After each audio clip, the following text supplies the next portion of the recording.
ಚಿಕ್ಕಬಳ್ಳಾಪುರ ಜಿಲ್ಲೆಯಲ್ಲಿ ಮತ್ತೊಂದು ಭೀಕರ ಅಪಘಾತ.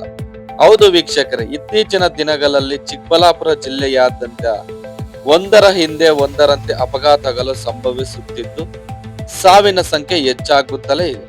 ಇದಾಗ ಮತ್ತೊಂದು ಭೀಕರ ಅಪಘಾತ ರಾಷ್ಟ್ರೀಯ ಹೆದ್ದಾರಿ 234ರಲ್ಲಿ ಸಂಭವಿಸಿದೆ.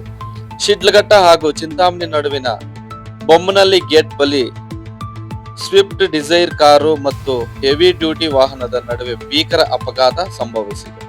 ಅಪಘಾತದ ಪರಿಣಾಮ ಹೆವಿ ಡ್ಯೂಟಿ ವಾಹನದಲ್ಲಿದ್ದ ಶಿಡ್ಲಘಟ್ಟ ತಾಲೂಕಿನ ಕುಂದಲ್ಗುರ್ಕಿ ಗ್ರಾಮದ 60 ವರ್ಷದ ರಾಮಚಂದ್ರಪ್ಪ ಅವರು ಸ್ಥಳದಲ್ಲೇ ಮೃತಪಟ್ಟಿದ್ದಾರೆ. ಇನ್ನು ಅಪಘಾತಕ್ಕೆ ಕಾರಣವಾದ ಕಾರಿನ ಚಾಲಕ ಸ್ಥಳದಿಂದ ಪರಾರಿಯಾಗಿದ್ದಾನೆ ಎನ್ನಲಾಗಿದೆ. ಘಟನೆ ತಿಳಿದು ಸ್ಥಳಕ್ಕೆ ರಾಮಚಂದ್ರಪ್ಪ ಅವರ ಕುಟುಂಬಸ್ಥರು ಆಗಮಿಸಿದ್ದು ತಮ್ಮವರನ್ನು ಕಳೆದುಕೊಂಡ ಕುಟುಂಬಸ್ಥರ ಆಕ್ರಂದನ ಮುಗಿಲು ಮುಟ್ಟಿತ್ತು.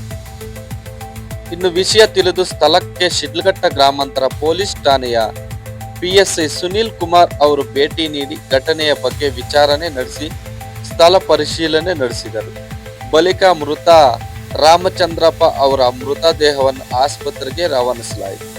ಈ ಘಟನೆ ಕುರಿತು ಶಿಡ್ಲಘಟ್ಟ ಗ್ರಾಮಾಂತರ ಪೊಲೀಸರು ಮುಂದಿನ ತನಿಖೆ ಕೈಗೊಂಡಿದ್ದಾರೆ. ರಾಷ್ಟ್ರೀಯ ಹೆದ್ದಾರಿಯಲ್ಲಿ ಹೆಚ್ಚುತ್ತಿರುವ ಅಪಘಾತಗಳಿಗೆ ಕಡಿವಾಣ ಯಾವಾಗ? ಅಧಿಕಾರಿಗಳು ಹಾಗೂ ವಾಹನ ಸವಾರರು ಎಚ್ಚರ ವಹಿಸಬೇಕಾಗಿದೆ.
Gak ada jawaban, indah,